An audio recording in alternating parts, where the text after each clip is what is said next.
There is something deeply unsettling about the idea of being loved for the wrong reasons. Not admired, not understood, not connected with, but wanted so intensely that the other person stops seeing you as a human being and starts seeing you as an answer to their own loneliness. That is the terrifying emotional core sitting underneath Curry Barker's obsession.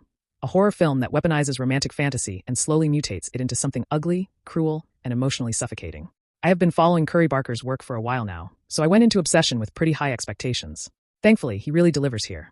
What immediately stands out is the confidence of the filmmaking. Barker knows exactly what kind of tone he wants to create, and more impressively, he understands how fragile that balancing act actually is. This is a film constantly shifting between comedy, discomfort, psychological horror, and outright brutality, often within the same scene. Yet somehow it never completely loses control of itself. The premise itself sounds deceptively simple. A hopeless romantic named Bear makes a wish using the mysterious one-wish willow, in hopes of finally winning over his longtime crush Nikki. What follows is not a fantasy fulfillment story, but a spiraling nightmare about coercion, emotional cowardice, and the horrifying consequences of forcing intimacy into existence.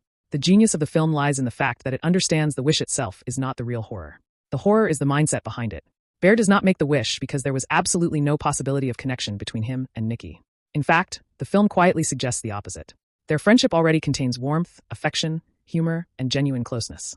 What Bear truly wants is not love. He wants certainty. He wants to bypass the vulnerability, awkwardness, and emotional risk that real connection demands.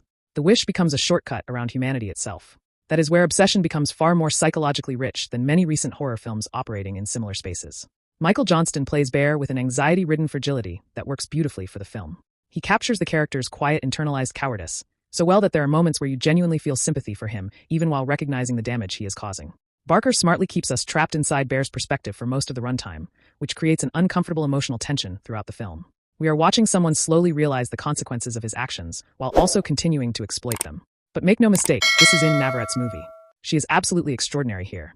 Truly one of the standout horror performances of the decade so far. Nikki begins as someone grounded, warm, and recognizable. But after the wish takes effect, Navarrette transforms the character into something deeply uncanny and emotionally devastating. The way she moves, the way she pauses mid-sentence, the way her body seems slightly disconnected from itself, it all creates this constant feeling that something is profoundly wrong beneath the surface. There is one particular physical effect involving Nikki that becomes increasingly disturbing the longer the film goes on.